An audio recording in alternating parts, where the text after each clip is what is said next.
11 साथी थे, के 8 साथी नीचे नहा रहे थे, वो पानी में डूब गए, जिनको स्थानीय लोगों ने मदद की और उनको यहाँ निकाल के हॉस्पिटल में लाए।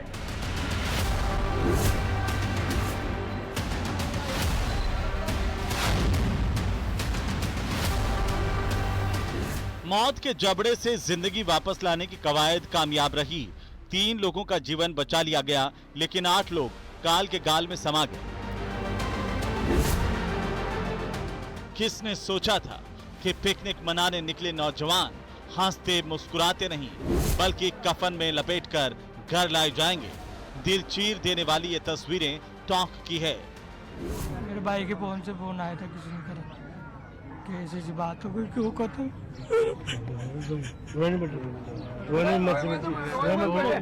दो बाजू मेरे, दोनों बाजू कौन कंधा देगा मेरे को? मैं ये तो देखता है ना, कमाने वाले दोनों चले गए कमाने वाले। अभी परिवारजनों से हमने संपर्क कर लिया, इसमें एसपी साहब और हमारे जो यहाँ एडीएम है उन लोगों ने उनसे संपर्क कर लिया। परिवारजन आएंगे। दुखद घटना है, इसमें हमें भी उच्च स्तर से निर्देश मिले हैं कि हम इसमें जो परिवारजन आए उनको पूरी वस्तुस्थिति से अवगत कराते हुए जो प्रभावी कार्यवाही हमारे पार्ट पे हो सकती है वो भी करें। जहां की बनास नदी में डूबने से 8 लोगों की मौत हुई है। राहत की बात यह रही कि 3 युवकों को बचा लिया गया। मरने वाले जयपुर के हसनपुरा के रहने वाले थे। पुराना बनास जो पुलिया है उसके पास कुछ लड़के जयपुर से पिकनिक बनाने के लिए आए हुए थे और उसी दौरान ये घटना हुई। उनमें 11 में से जो 3 लड़के हैं उनको सुरक्षित निकाल लिया गया, जो लोकल्स वहाँ पर मौजूद थे उनकी मदद से। जो 8 लड़के हैं वो अभी उनको मोर्चरी शिफ्ट कराया गया है। पुलिस के मुताबिक प्रारंभिक जानकारी में सामने आया कि इनमें से कुछ युवक नहाने के लिए नदी में उतरे थे, लेकिन पानी की गहराई का अंदाजा नहीं हुआ, इसलिए डूबने लगे। डूब रहे दोस्तों को बचाने के लिए कुछ दोस्त भी नदी में उतर गए और हादसे का शिकार हो गए। सभी की उम्र 25 से 30 साल तक की है। ऐसा प्रतीत हो रहा है कि ये शायद दोस्त थे जो एक पिकनिक बनाने के लिए यहाँ पर आए थे। प्राथमिक तौर पर ऐसा प्रतीत होता है कि इनमें से कुछ लोग नहाने के लिए जब गए होते तो उनको बचाने के लिए जब वो डूबने लगे तो कुछ और लोग गए और उसी में ये घटना जो है बड़ा इसने रूप ले लिया। मौत पर किसी का जोर नहीं, लेकिन उस अप्रिय स्थिति से निजात पाने की जरूर कोशिश होनी चाहिए जिसमें फंसकर लोग अकाल ही काल का ग्रास बन रहे हैं। ये बात इसलिए कि जिस जगह डूबकर 8 नौजवानों की मौत हुई वहां पहले भी हादसे होते रहे हैं। पिकनिक मनाने निकले नौजवान डूबते रहे हैं। इसके बावजूद शासन ने उस जगह पर सावधान रहने का कोई सूचना पट्टिका या साइन बोर्ड लगाने की जरूरत नहीं समझी। इसका हम एक बार फिर से पुनः देखेंगे कि क्या कमी है, क्या चीज़ें हैं जिससे सुधार हो सके। और चूंकि वो एक पिकनिक स्पॉट की तरह लोग उसको यूज़ करते हैं, तो क्या वहाँ पे जनरली मैंने देखा भी है वहाँ जाकर कुछ बैरियर्स भी लगाए गए हैं, पर फिर भी कुछ रास्ते नदी की तरफ जाते हैं जहाँ से लोग चले जाते हैं। तो कुछ और इस तरह के बोर्ड या सावधानी या चेतावनी लगाई जा सकती है जिनसे घटना इतना बड़ा विकराल रूप ना ले। फिलहाल 8 नौजवानों की दुखद मौत ने प्रदेशवासियों को शोकाकुल कर दिया है। कांग्रेस के कद्दावर सचिन पायलट, पूर्व सीएम अशोक गहलोत और सूबे के मुख्यमंत्री ने सोशल मीडिया पर मृतकों को श्रद्धांजलि दी है। लेकिन असल बात यह है कि और कितनी मौतों के बाद ओहदेदार नींद से जागेंगे और सैलानियों के लिए साइन बोर्ड लगाने की पहल करेंगे। न्यूज़ 18 राजस्थान के लिए टोंक से दौलत पारिक की रिपोर्ट।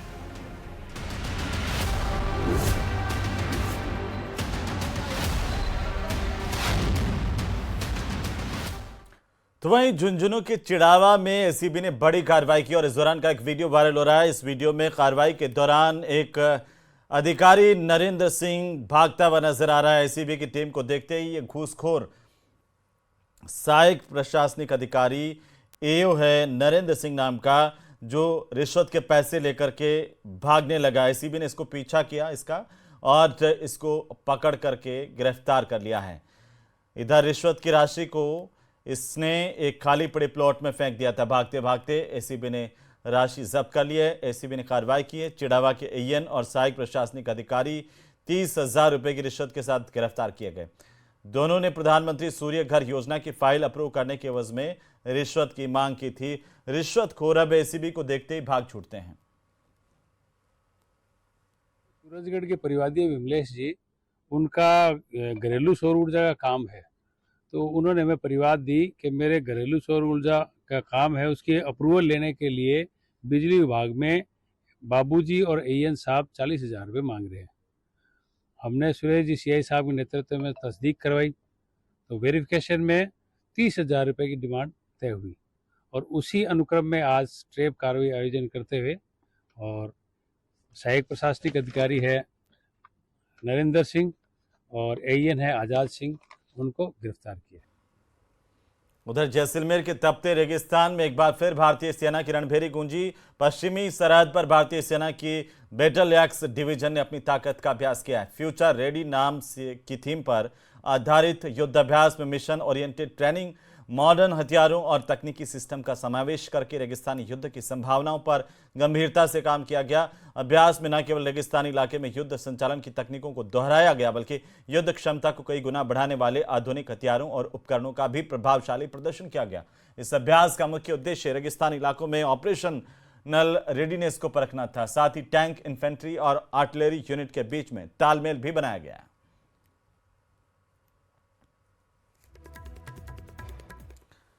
तो वहीं बीकानेर की साइबर थाना पुलिस ने संदिग्ध बैंक खाते खोलकर साइबर ठगी करने वाले अंतर्राज्यीय संगठित गिरोह का पर्दाफाश किया। पुलिस ने साइबर ठगी करने वाले गिरोह के 3 सदस्यों को गिरफ्तार कर लिया। इन आरोपियों ने इन खातों से करीब 5 करोड़ का अवैध लेन देन किया। सीआई ने बताया कि करीब 500 से ज्यादा ऐसे खाते हैं जिनसे अवैध लेन देन किया गया। इनमें से तीनों आरोपियों से पूछताछ में साइबर ठगी की राशि जमा होना पाया गया। इन पर मुकदमा दर्ज कर गिरफ्तार किया गया। अन्य खातों की भी अब जांच हो रही है। बीकानेर जिले के अंदर जो मूल अकाउंट थे उसकी हमारी टीम द्वारा, हमारे इंस्पेक्टर हैं रमेश जी द्वारा, उनका एनालिसिस किया गया तो उसमें पाया गया कि आज बीकानेर के अंदर भी बहुत सारे संदिग्ध खातों में फ्रॉड की राशि आ रही है।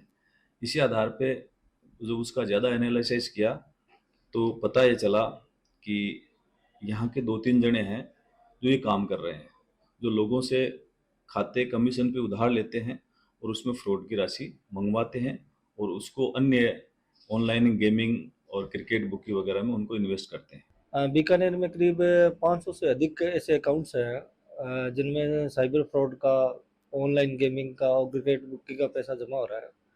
कुछ संदिग्ध खाते हमें मिले थे जिनका हमने विश्लेषण किया गया साइबर पुलिस थाना द्वारा।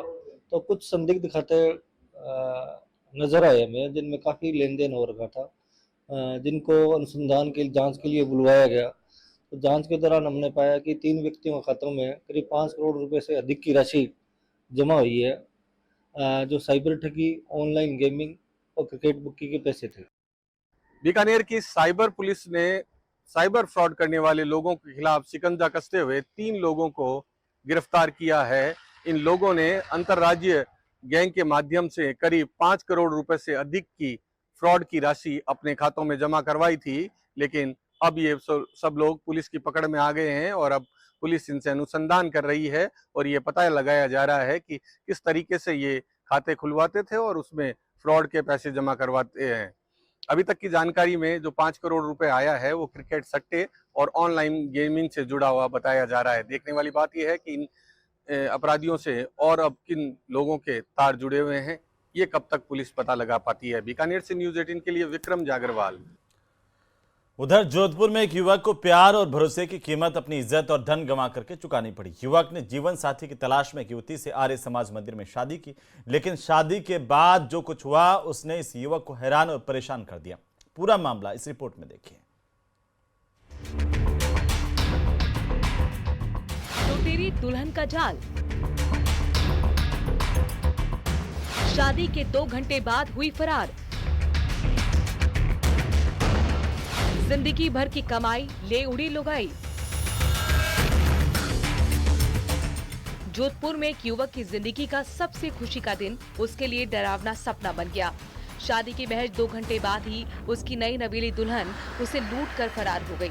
घटना आर्य समाज मंदिर में शादी के बाद हुई। अब इस पूरे घटनाक्रम का सीसीटीवी फुटेज भी सामने आया है। ये तस्वीरें हैं उस दिन की जब जोधपुर का एक युवक 7 फेरों के बंधन में बंधकर खुशियों से सराबोर था, लेकिन कुछ ही घंटों बाद सब कुछ बदल गया। दुल्हन ने पति से कहा नए कपड़े लेने हैं। युवक ने भी भरोसा किया और अपनी मोटरसाइकिल पर उसे बाजार ले गया, लेकिन पेट्रोल पंप पर जैसे ही बाइक रुकी, दुल्हन मौका देखकर चालाकी से बाइक से उतरकर एक अन्य युवक के साथ फरार हो गई। दरअसल पीड़ित के घर वाले उसके लिए रिश्ते की तलाशी कर रहे थे और इसी बीच उसकी माता का सुंदरबाई नाम की महिला से संपर्क हुआ, जिसने एक दलाल अजय चौहान और बाबूलाल से युवक और उसके परिवार से मुलाकात कराई, जिसके बाद सुंदरबाई और बाबूलाल ने सभी को अपनी बातों में फंसा लिया और पैसों के बदले शादी करवाने का वादा किया। इसके बाद बाबूलाल ने उन्हें रेखा सोनी नाम की एक महिला से मिलवाया, जिसने कई लड़कियों की फोटो दिखाई, जिसमें से राधा नाम की लड़की घर वालों के साथ पीड़ित नितेश को भी पसंद आई। उसके बाद दोनों की शादी कराई गई। हमारी शादी आर्य समाज में करवाई और कोर्ट के अंदर पूरे कागजों के तरीके से करवाई। इसमें अशोक कुमार, रूपेश कुमार, ये सभी लोग शामिल थे। शादी कराने के बाद हम लड़की घर के लिए लेके आए। शॉपिंग के बहाने हम उसे बाहर लेके गए। शॉपिंग पेट्रोल पंप पे जैसे हम तेल भरवा रहे थे, वो लड़की गायब हो गई। वो बाबूलाल सोनी से हमने वापस बात की कि लड़की को लाने के लिए क्या है। उन्होंने हमसे डबल पैसे की डिमांड की है। पीड़ित का आरोप है कि शादी के बाद पंडित ने आर्य समाज का शादी का सर्टिफिकेट भी दिया था, जो कि बाबूलाल ने अपने पास रख लिया और बकाया पैसा देने पर ही सर्टिफिकेट देने की बात कहने लगा। वहीं शादी होने के बाद युवक अपनी पत्नी को घर लेकर आ गया। उसके बाद ही राधा ने उसके नए कपड़े दिलवाने की मांग की, जिसके बाद युवक अपनी पत्नी को शॉपिंग करने के लिए ले गया, लेकिन महिला मौके का फायदा उठाकर फरार हो गई।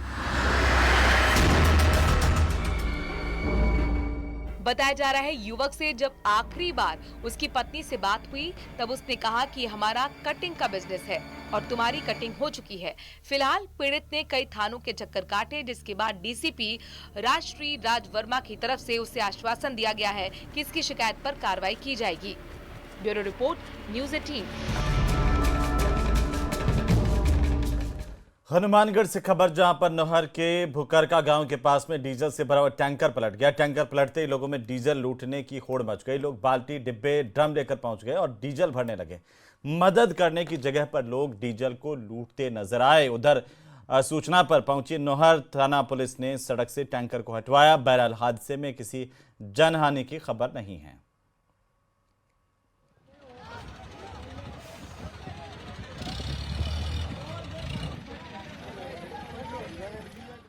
तो माही नदी पर प्रदेश का दूसरा हैंगिंग ब्रिज बनकर तैयार है। पुल के बनने के बाद डूंगरपुर और बांसवाड़ा के लोगों का सफर अब आसान हो जाएगा और दूरियां कम हो जाएगी। इसके साथ ही ब्रिज के बनने से रोजगार और पर्यटन को बढ़ावा मिलेगा। रिपोर्ट देखिए।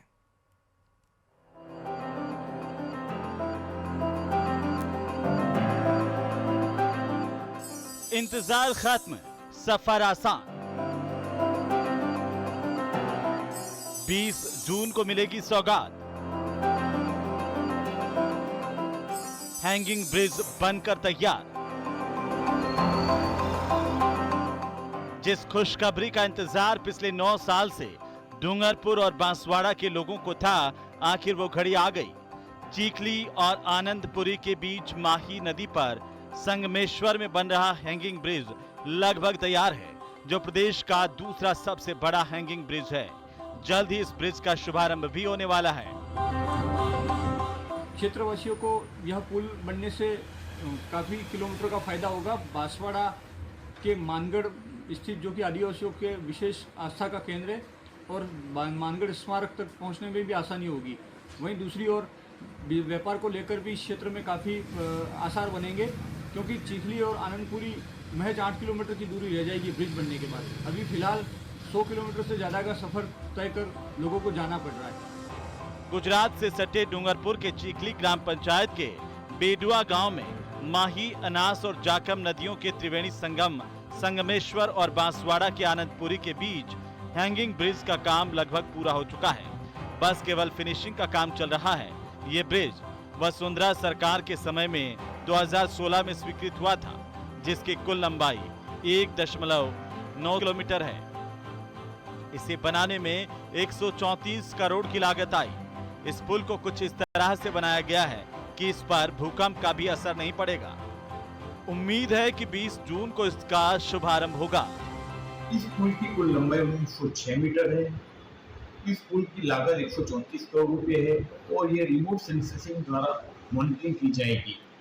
इस पुल के निर्माण से डूंगरपुर क्षेत्र के चिखली क्षेत्र के लोगों को बांसवाड़ा में जाने आने में दूरी कम पड़ेगी, मानगढ़ जाने से दूरी कम पड़ेगी, गुजरात में जाने हेतु दूरी कम पड़ेगी। इस पुल का निर्माण अंतिम चरणों में है। 30 जून तक क्षेत्रीय लोगों को इसका फायदा मिलेगा। वहीं इस ब्रिज के बन जाने से चीखली से बेडवा की दूरी 4 किलोमीटर और बेडवा से आनंदपुरी की दूरी 4 किलोमीटर होगी। आनंदपुरी से मानगढ़ की दूरी 8 किलोमीटर है, जबकि चीखली से मानगढ़ की दूरी केवल 16 किलोमीटर ही रह जाएगी। वहीं पहले चीखली से मानगढ़ जाने के लिए 115 किलोमीटर की दूरी तय करनी पड़ती थी, जिसके लिए सागवाड़ा परतापुर होकर जाना पड़ता था।